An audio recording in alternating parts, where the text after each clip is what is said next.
know him from the Smiley Morning Show. Now he's got his own show. Radio Theology is on ZPL. Here's Pub Pastor Darren. Super Sunday. Oh, my goodness. Who is ready for a big game today? 6:30 kickoff. Super Bowl 54. I know if you love sports, today is it's like Christmas times 2. If you don't care about sports, hey, at least there's guacamole. That's true. Welcome to Radio Theology, your weekly dose of faith, hope, love, and music. Pastor Darren here with Ryan and Lisa. And guys, it is Super Bowl Sunday today at 6:30 on Fox 59. 49ers versus the Chiefs. I'm on Chiefs. Why? Right? They haven't been in 50 years. Oh. Right? I actually am going to root for the Chiefs. I There like you go. Mahomes. I'm going to become a Chiefs fan today. Perfect. Ryan, what's your take? I couldn't care less about anything Awesome. about related to this game. What about I the really couldn't. guacamole, though? I'm fine with the guacamole. Great. I'm excited about all the snacks. Oh, yeah. I honestly don't even know what we're doing tonight as a family. You don't I'll know watch it yet? for the commercials. Don't you have No, friends dude, or some I haven't momentum to hang? I haven't cared about the Super Hey, Bowl do you for guys a long want to come time. over to our house and watch the Super Bowl? Sure. Sounds like a lot of fun. What Great. snacks are you prepping? Guacamole. Oh, well, yeah, then we're in. You're going to have the Scoops chips? Absolutely. Yeah, yeah. How good are Anything those for Scoops you. chips? Come on now. They're so good. I think last year we shared a stat that something like we so much guacamole on Super Bowl Sunday that it like fills the state of Texas to like 6 feet or something stupid. Yes. That's a lot of guacamole. That's a lot of avocados. It is a lot of avocados. You know, another good thing to look forward to today is the halftime show. Oh, yeah. J-Lo and Shakira. Shakira, I tell you what, her hips don't lie. They never do. I don't know what it would look like if they did. Shakira? Yeah. Shakira. From like 20 years ago, Yes, Shakira? Shakira. She's bringing it all the way back. Does she have bro. like a new hit or something? Or is she from one of these cities? I don't know. I know she's not Shakira. from one of the she's cities. a one-name person, Ryan. She can do this. Who was it last year? Was it Bruno last year? Lady Gaga? I don't know. I was there. Let me think about it. Oh. It was Maroon 5. Oh, yeah. Oh, yeah, and I yeah, think yeah. Travis Scott. Okay, I don't know who And that then you don't know. You do too know who Travis Scott is. Travis Scott the guy from Blink 182? Oh my God, That's Travis someone, right? Travis.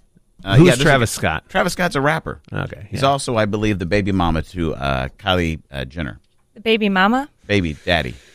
Did I say baby mama? He's the baby mama. Things are getting interesting man, in the it's halftime 2020. show. Yeah, your week let us Could be the faith, baby mama. hope, love, and music. Hey, and here's the deal. Demi Moore. No. No. Not her. Oh, come on, people. She's not involved. But Demi Lovato is. Good Lord. I'm so distracted by Moore. guacamole. I can't get my mind straight. Oh, my gosh. Demi Moore. Demi Lovato singing the national anthem. Yes. Okay. Did you guys see her Grammy performance last Sunday? I saw it after the fact. It's pretty moving. Oh, so good. Yeah. She got emotional, had to stop, started over again. I guess the song that she what's it called? Anyone? Anyone. I think this yeah. was written either right before or right after a recent overdose.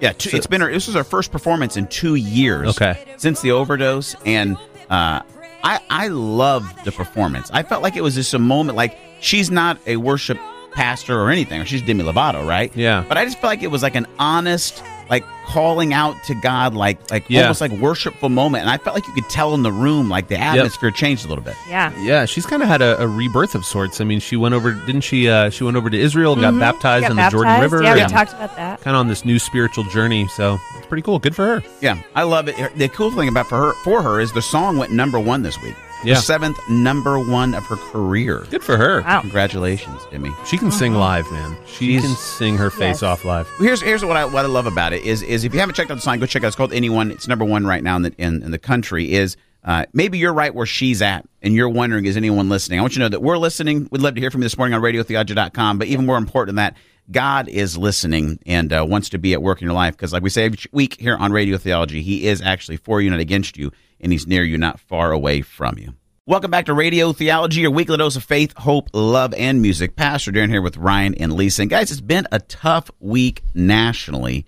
Last Sunday afternoon, breaking news came out all over Twitter, then all over news outlets that NBA legend Kobe Bryant had died in a helicopter crash, along with his 13-year-old daughter, Gianna, and 7 other folks. And we were driving back from a basketball game with my boys, and my youngest son Ty was on his phone, and he was like, "Hey guys, Kobe Bryant just died in a helicopter crash." And we were like, "No, he didn't. No, that's a hoax. That's a hoax." And Yeah. so we literally, like my wife and my other sons, they jump on their phones and they're searching it, and it had just broken so freshly. They couldn't find any other news outlets other than TMZ, and I'm like, Yeah. okay, this is a total hoax. This is just clickbait. and within the 10 minutes it took us to drive home, it was posting on all major news outlets. And, I in no way being insensitive is that, I mean, the reality is thousands of people die every day. Life is very fragile, right? So, but this definitely, I think, hit the world and hit America, but hit the world differently because I think it's just somebody of his magnitude and his impact, but at his age, the way it happened, it's just, I think it's been a really, really tough emotional week for a lot of people. Oh, yeah, especially with his daughter. That just adds a whole different level to it. Yeah. I just think about keeping your kids close and all of that. But, I mean, I just think of, as a wife, I'm losing my husband and my daughter in one day. Yeah. And then I'm caring for a baby and, like, her other kids. It's too much for me. Yeah. One of my best friends, Jerome, is a huge Kobe fan. I mean, has been his entire career, and he was the first person I thought of. I mean, to me, I'm not a sports fan at all. I mean, I get it. It honestly has not impacted my life other than like, oh, wow, that's big news that I need to be aware of. Yeah. But I hit up Jerome and just said, hey, man, I'm thinking about you. I know that, that's got to be a big loss. And I think, like, to feel, even though you don't know someone personally, but to feel a sense of grief over, someone as big as Kobe Bryant's passing, I mean, I think it just reminds us, like, we're all connected, and like you said, Darren, like, people die every day, and it doesn't have to be a Kobe Bryant kind of story to be moved by someone's impact that they have on our life. But he and I were able to establish contact, and in that way, it was a good way for us to continue our friendship, to remind each other what we meant to each other. Radio Theology, a weekly dose of faith, hope, love, and music. Pastor here with Ryan and Lisa, talking about the passing of Kobe Bryant, 41 years old, a 5-time NBA champion, years and years, I mean, as an all-star, played on the Team USA. And the thing that I think is, just stops people in their tracks is realizing how quickly life can change. Mm-hmm. Yeah.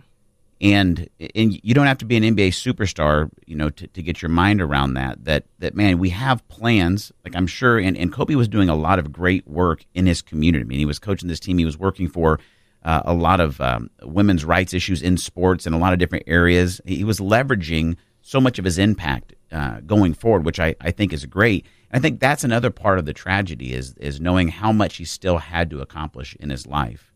And one thing I want us to talk about, throughout the morning is it's interesting to me that Kobe changed his number halfway through his career. Yeah. He wasn't a perfect man. He had some struggles, that became very public earlier in his career.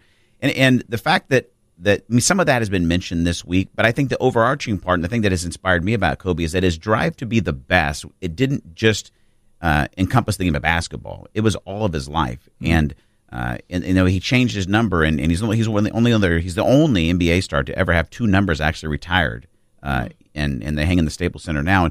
And what I want to do when we come back is just talk about where's that for you. Is that you may not be an NBA star, you're probably not, right?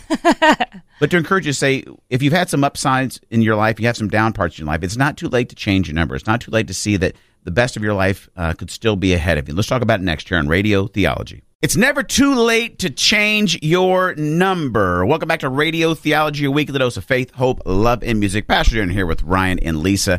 Kind of a deep morning. I know it's Super Bowl Sunday. My mind is thinking about chicken wings and guacamole as well. Oh, baby. We had a big week in America and really the world. Loss of Kobe Bryant, his daughter, and 7 other people in this horrific, tragic helicopter wreck last Sunday. And still mourning that, still sad about it. I found myself, you can't get away from it on social media. You can't get away from the news. And the thing that I guess I just keep thinking about with Kobe, that I loved Kobe. I don't know. Well, let me take that back.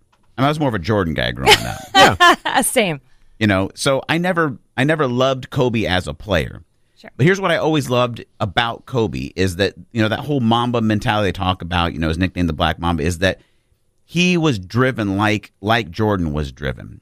And what I appreciate about his story is if you go back and research it, it's like it wasn't all perfect. He had a number change, and that a lot of that represented change in his life. And he is a person who you see that when we really do focus and we work hard at becoming a better person, we really can. And I think sometimes I get bummed out in Christian circles that we feel like, well, it's you don't have to work hard. You pray, and then God does magic. Yeah. And I don't really believe in magic. I believe in grace. Sure. I believe that you can't earn God's favor or his love in your life. But I love what Dallas Willard says is that grace isn't actually opposed to effort. It's opposed to earning. And I love that you see in the story arc of Kobe Bryant as somebody who took the same tenacity that he had, that Mamba mentality to the game of basketball, into becoming a better dad and becoming a better husband, and becoming a better man and becoming a better friend. And I think that is going to be a big part of the legacy that continues with the work that he started, the things that he's done. And you see the way that his wife and his daughters, the way they love him and they respect him. I think it's a big part of his legacy. It's Radio Theology, your weekly dose of faith, hope, love, and music. Pastor Darren here with Ryan and Lisa. And I don't know, how's that hit you guys? It resonates with me because I'm a big fan of The Invisible Work. And so he probably in the process of working hard to become a better man, he got some press for that, and great, but the story is like, we're not going to get any press coverage for the work we're doing in our lives that nobody sees.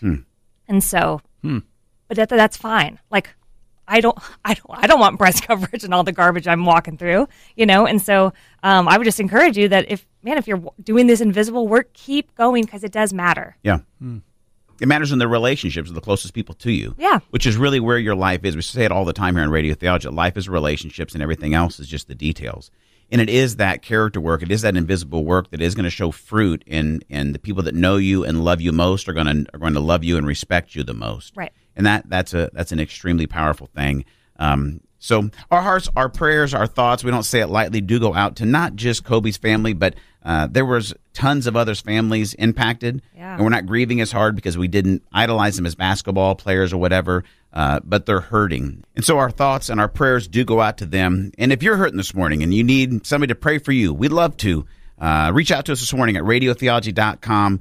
We'd love to lift you up. We'd love to encourage you. And continue to remind you, God's for you, not against you, and he's very near to you, not far away. Let's all be more like Alicia Keys. I'm making the T-shirts this week.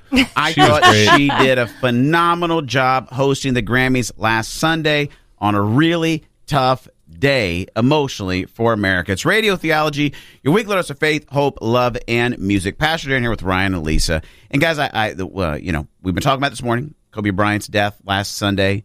Then it's like you're supposed to have we're going to watch the Grammys. It's going to be great. And Alicia Keys has to step up live in front of the world. Yeah. That she knows everybody's still trying to get their hearts and minds around this. Yeah. And I thought she did an amazing job with the beginning of the Grammys. She just came out and was just honest. Listen, this is hard. And I'm hosting the Grammys, and I didn't want to start the Grammys like this. We got to take a minute for our hearts. Yeah. They brought out Boys to Men. Oh, Come on now. Which, if you grew up in the 90s like I did. So many slow dances in the auxiliary gym. Oh, my gosh. 98. Yeah. Well, she did it from the Staples Center, too. I mean, that's what'd she say? The house that Kobe built. Yeah. I mean, of all the places that she could have done it, right there. They're literally illuminating both his jerseys just in her eye shot, right? Yeah. And so then Boys to Men come out, and they sing It's So Hard to Say Goodbye. It was so good. But I tell you what, can I get on a soapbox? Come on now. I wish love you a would. Pastor Darren soapbox. I love The Pastor soapbox. Darren So soapbox are Come on dangerous. now. Go ahead. Let me talk to, if you're a Christian, you listen to our show. Thank you for listening. Yeah, thank you. Thank you. I feel like sometimes we got to it's like a PSA where we got to let you know, stop being like that. Don't be stupid. Don't be better. that kind of Don't Christian. be that. So I post on my social media. You can follow me, Darren Early Wine. Just search me. I'm all over the place on the socials. Post a picture of Alicia. Say, you know what? Just glad that she was able to shepherd the hearts of America, because I really think she did. Yeah. She did a great job of shepherding, live on air, shepherding people's hearts. And somebody jumps on my Facebook and they're like, well, I was just disappointed she said that music was the only thing that could comfort us. As if she was supposed to come up and give us a 4-point gospel presentation and be like, guys, Kobe died and I'm Alicia Keys and this is the Grammys, but if we could turn to Ephesians chapter 2, I think we could do it she can't do that. Right. Radio Theology, your weekly dose of faith, hope, love, music, and Pastor Darren's rants. I love them. So what'd you say to her? What'd you say? I texted my wife and I said, I'm about to send this text that was going to say, I was about to say, I'm disappointed you found something to be disappointed in. Yeah, right, because you find what you look for. You find what you look for. Here's a moment where somebody is live hosting a show that has to do something difficult, but Alicia's like, how can I love people and shepherd our hearts as a country. Yeah. Right. She does a bang-up job. Yeah. But we're going to sit back eating bonbons on our couch and be like, well, I'm disappointed she didn't do what I think she should do from my perspective as a Christian. Like, why don't you just be happy that she did something loving? Right. And then put down your phone or your everything. But I didn't say any of these things. So I decided to talk about it on the radio. Good. That's good. That's Because I never good. asked my wife if we could do this morning. She would have been like, no, No. do not turn that mic on and say that. But listen, Christian friends, we're here to love and shepherd the world. Yep. And when we have opportunity, we're the salt and light, right? Right. Means we illuminate and we preserve. Yes. So when our world needs light and they need preservation because it's a tough time, let's try to find everything good in every moment and shine light on that. Right. Good. Not sit back in our padded pew armchair thing and be like, well, here's what I think you missed. Right. Don't put someone else's light out. Correct. I We need to love play this. music, and I need to stop Oh, I like ranting. it. I want to do like 8 breaks like this. I know. If you're a mom and you're raising kids, here's a question for you. Who the heck is raising you? Lisa Graff's about to answer that right here on Radio Theology, your weekly dose of faith, hope, love, and music. Pastor Darren here with Ryan and the one and only Lisa Graff. It's time for Pieces.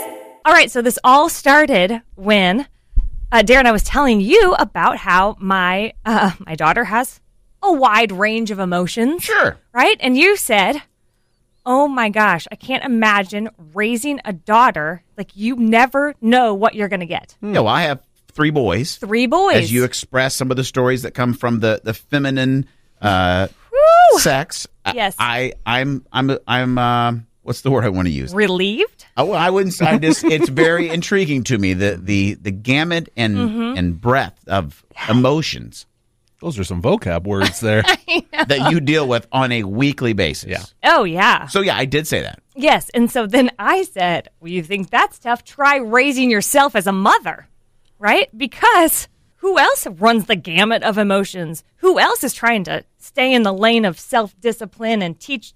Like, it's hard to raise yourself as a mother. This is true. And this is the first time I ever thought about it. So we had a good laugh, and then it sunk in like, oh my gosh, that's what I'm trying to do. I'm trying to raise a daughter and a son and raise myself as a mother. Ooh. Oh, and then I just got sick inside, and I was like, oh, terrible. But like, we are raising our kids all the time. All the time we're raising our kids. We're thinking about prepping them for new situations, and we're packing their lunches, and we're constantly consumed with everything that will make our kids who we want them to be. When is the last time you actually thought about who you wanted to be? Radio Theology asking great questions like that every week. It's your weekly dose of faith, hope, love, and music here. Lisa Graff talking about you may be raising kids, but who's raising you? Well, and so that's my encouragement and hope for you this morning, if there is some, is that the good news is we get to partner with God in this. Like, so I'm hoping that my Heavenly Father is raising me, and I'm not just hoping that, I know that He is, but it's because I am working hard on not only becoming a better mother, but becoming a better woman, a better human, like a whoever God created me to be, that's who I'm stepping into. Yeah. And I'm doing that work. And I feel like I look around and see lots of moms who they just want their kids to become. Like, no, mom, you need to become. Yeah. You need to become, because your kid will watch you become and become better because of that. I think people forget so much. My dad would say this all the time, that the apple never falls far from the tree. Right. There's your farming lesson. But more than that is, I'm amazed sometimes when we see issues with our kids and we're like, where'd they get that from? And Right. it's like, have you looked in the mirror? Right. Right. So we have to be continually growing. I love what you're saying, Lisa. Yeah. Well, and it's like, man, do I expect my daughter to never lose her temper? Do I expect myself to never lose my temper? No. Right. Like, so like I started asking myself all of these questions, and I didn't really like what I found. And so I just encourage you to ask yourself the same questions. And when you find some yucky answers, just lean into it a little bit and get curious about it. I love it. Listen, if that is where you're at and you need somebody to raise you, start with God. It's a great place. But you might need some community, and that's what you can find at IamMotherOfTheYear.com. It was just the group that Lisa leads, and thousands of moms all over the nation coming together. Go check it out right now at IamMotherOfTheYear.com. Each and every week, you read the news. The only three things you can say are, Lord have mercy. We're going to start in England, where a man was fined for blowing his nose. What? Yes, sir. A fine British man was stopped in traffic where he took out his handkerchief. Okay. Love this already. Since he had a handkerchief, you know he was at least 65 years old. 65 years old. Yep. Anyway, he blows his nose, puts his handkerchief away. Traffic begins moving forward. Looks up. He's got the police behind him. Really? They pull him over, slap him with a $97 fine for not being in control of his vehicle. What? Those are some expensive boogers. Yeah. No kidding. They'd rather you pick your nose? Pricey boogers. Oh. I don't know. It's a problem, but I'm sure once he paid that, he said to himself, Lord have mercy. Ryan, what do you got for us? All right, guys. Charlie Hamilton, who's a 25-year-old British man, quit his job, sold all of his possessions, and decided, I'm going to travel the world. Okay. It's inspiring. He had come off of a year where he lost a couple people very close to him. He said he needed to go out and find himself, do some soul searching. Didn't want to do it alone, though. You might think he might take his significant other with him, Sure. maybe a human. Yeah. College roommate, maybe? Takes his pet ferret. Oh, no. Bandit. No.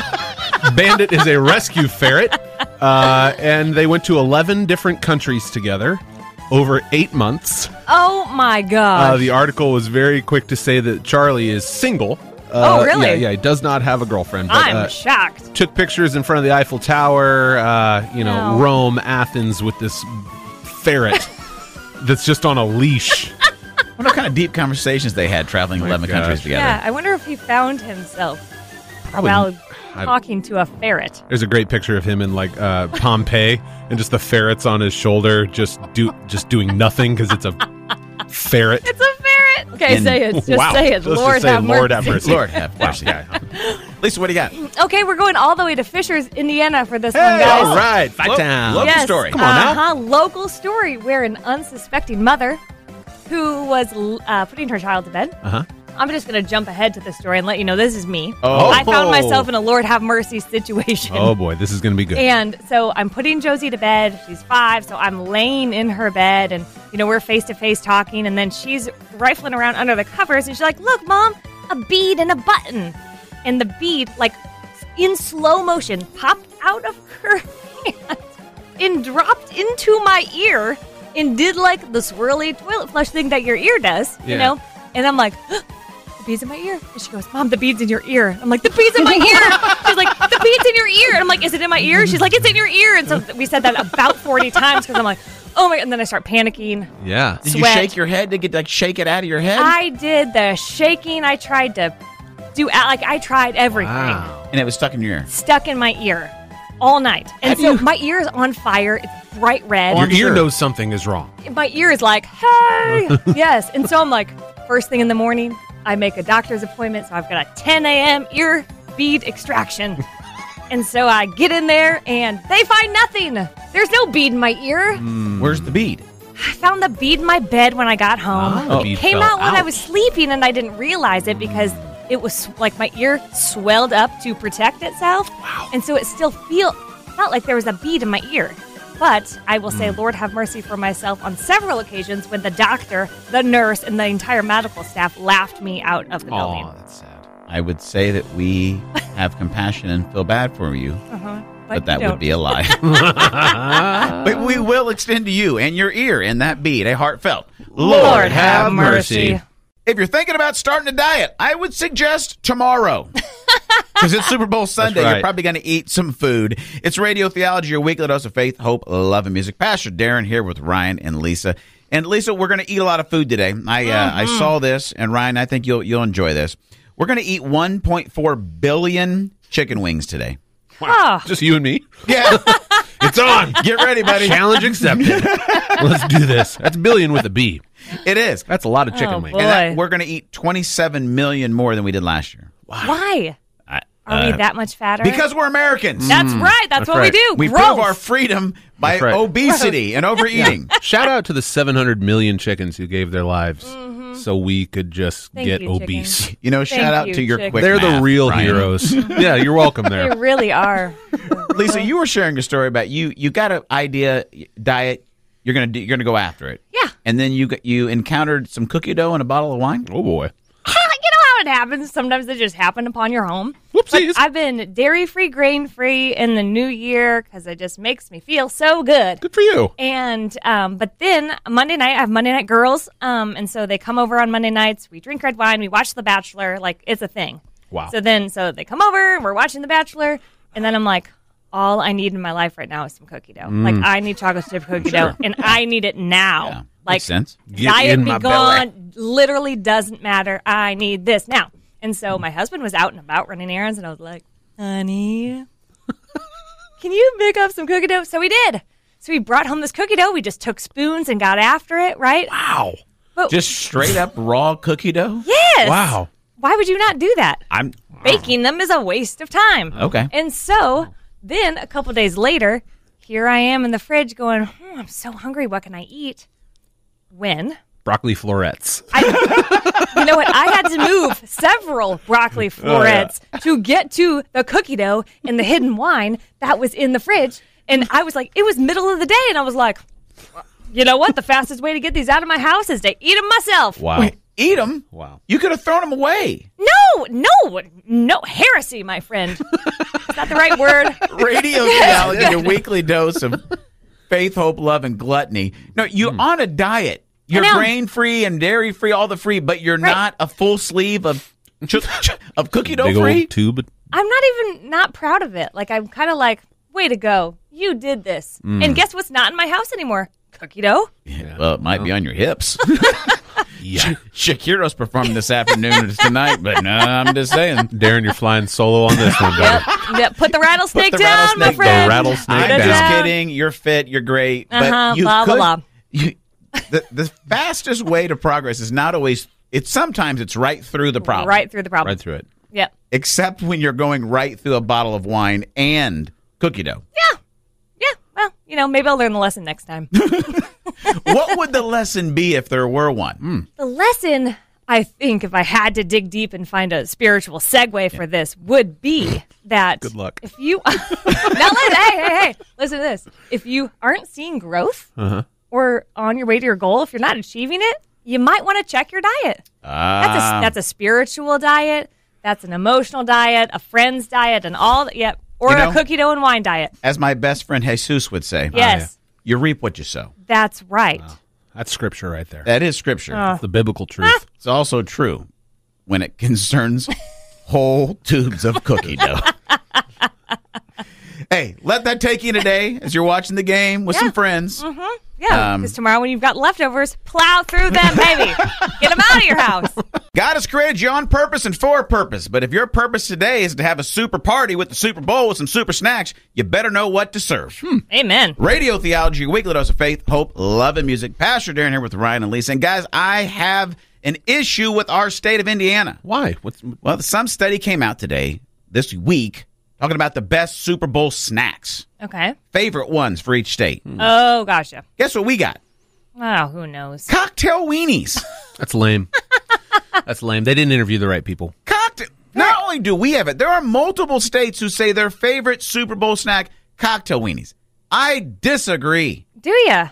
I mean, even like looking at it, like Oklahoma, pigs in a blanket. Yeah. Basically, they took a naked weenie and put a blanket on it. That's even better. Way better. Wrap that wiener up. Yeah. Let's call it a pig.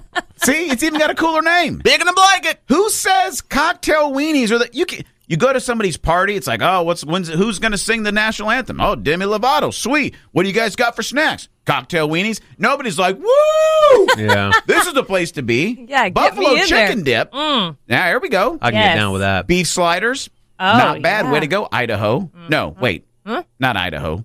No, that's white nationalism. That's Oregon. Oh, my gosh. Oregon is beef sliders.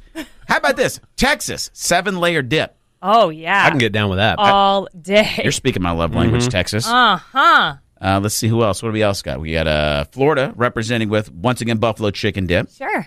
I'm down with that. Are there Interesting. only like Florida? 5 did they give people 5 options? I know. Is I that don't what it hear is? pizza in any of We this. need a little more diversity here. Pennsylvania. How lame is this? Party pinwheels. Oh, gosh. I do like some pinwheels. Lisa's like, oh, pinwheel. No, Pinwheel. I'm not down. I'm not down.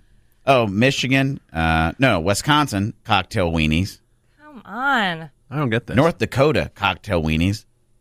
That's the like state two next people to though, North in the Dakota that I can't remember what state it is. Montana? Good. Is it Montana? Is it Montana That to is the a big west? ol', big Yeah, ol'? it's at the very top. To This the guy, west? up here. The giant one? Yeah, the big Yes, one. that that's looks like Montana? Yeah, Yeah, that's Montana. That's the one. I went to Yes. college. Barbecue wings. Oh, I got you, Montana. yep.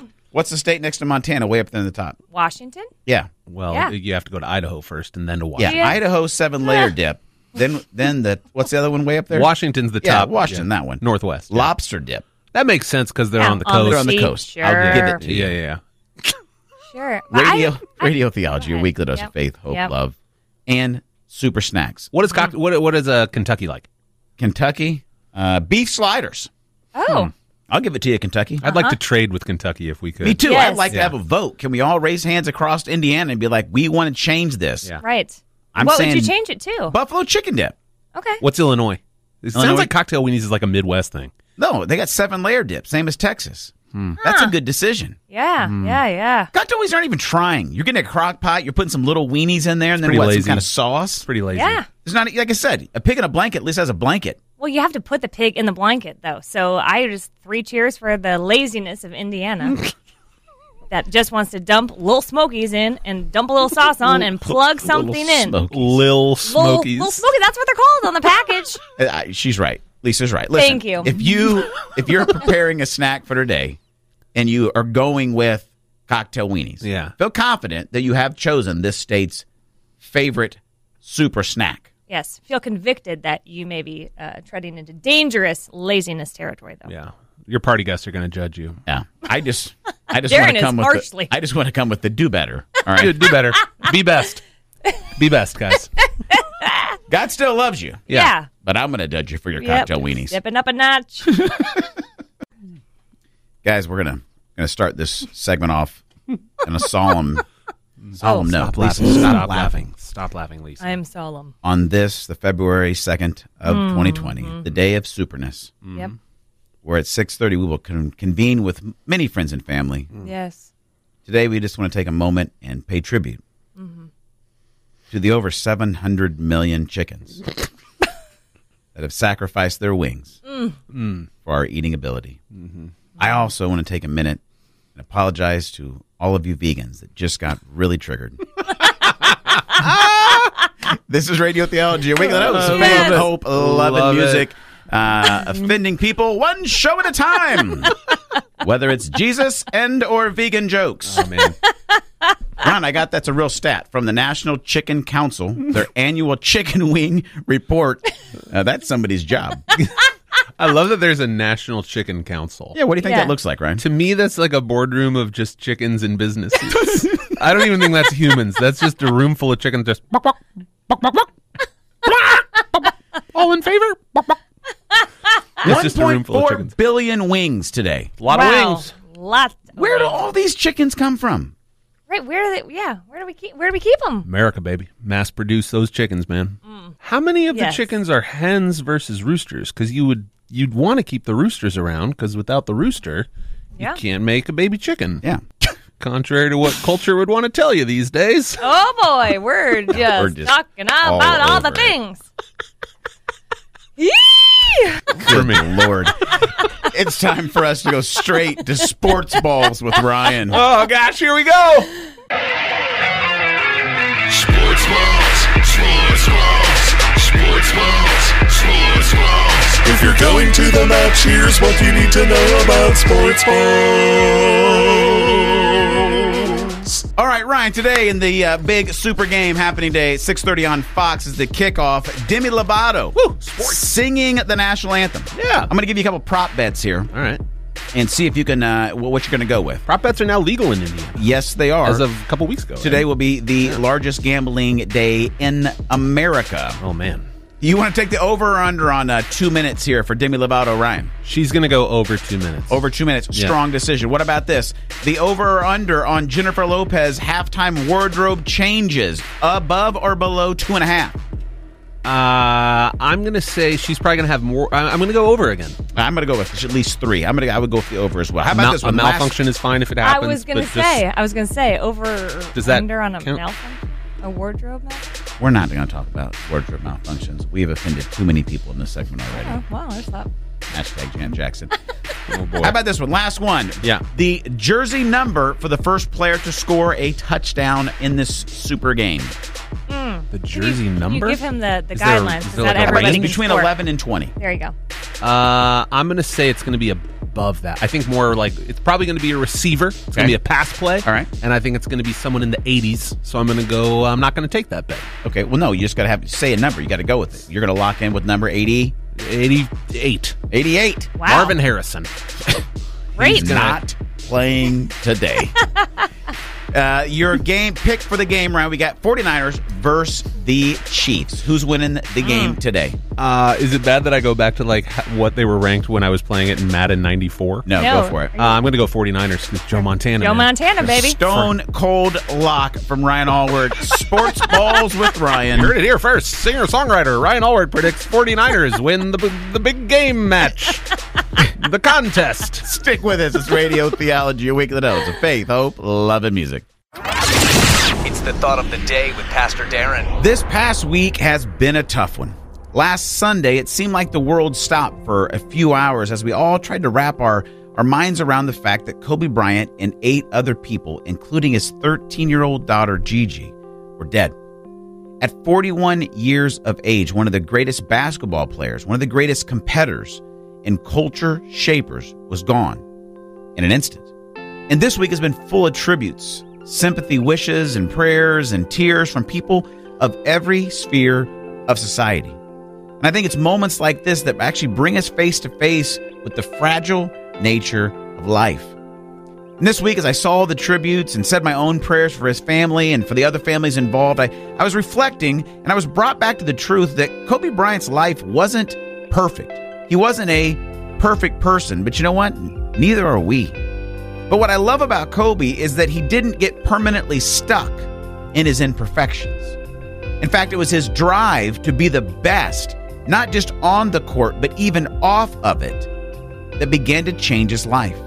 Kobe's life reminds me, and maybe it could remind you, that it's never too late to change your number. If you remember, Kobe changed his number about halfway through his career from number 8 to number 24. And at the end of his career, he's the only NBA player in history to ever have 2 jersey numbers retired by the same team.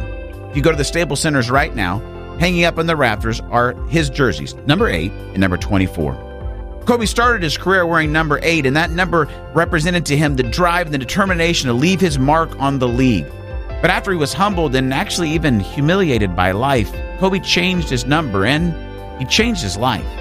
And I know you don't wear a jersey every day to work or every day in life, but the illustration, it still extends to you. Because it's never too late to change your number. It's never too late to change your life. In fact, Scripture teaches us that anyone who is connected to Jesus becomes a new creation. The old is gone and the new has come. The Scriptures also promise us that when Jesus begins a new work and gives new life to us, he will see it on through to completeness, that he is the author and actual perfecter of our faith. And during the season that really did change Kobe's life, he was asked about what he had learned about God during this season. And he said this: God is great. You can know that God is great all you want, but until you have to pick up that cross that you can't carry, and he picks it up for you and carries you and the cross, then you know. Kobe Bryant impacted millions of people through his life. And my prayer this morning is that even his death would impact millions, or maybe just you, to believe that Jesus can change your life. Because it's never too late to change your number, friend. And if you need some help during this morning, reach out to me at radiotheology.com. I'd love to talk with you. I'd love to pray for you. I'd love to help you take your first steps towards changing your life. And this is Pastor Darren Earlywine, and that's been your Radio Theology Thought of the Day.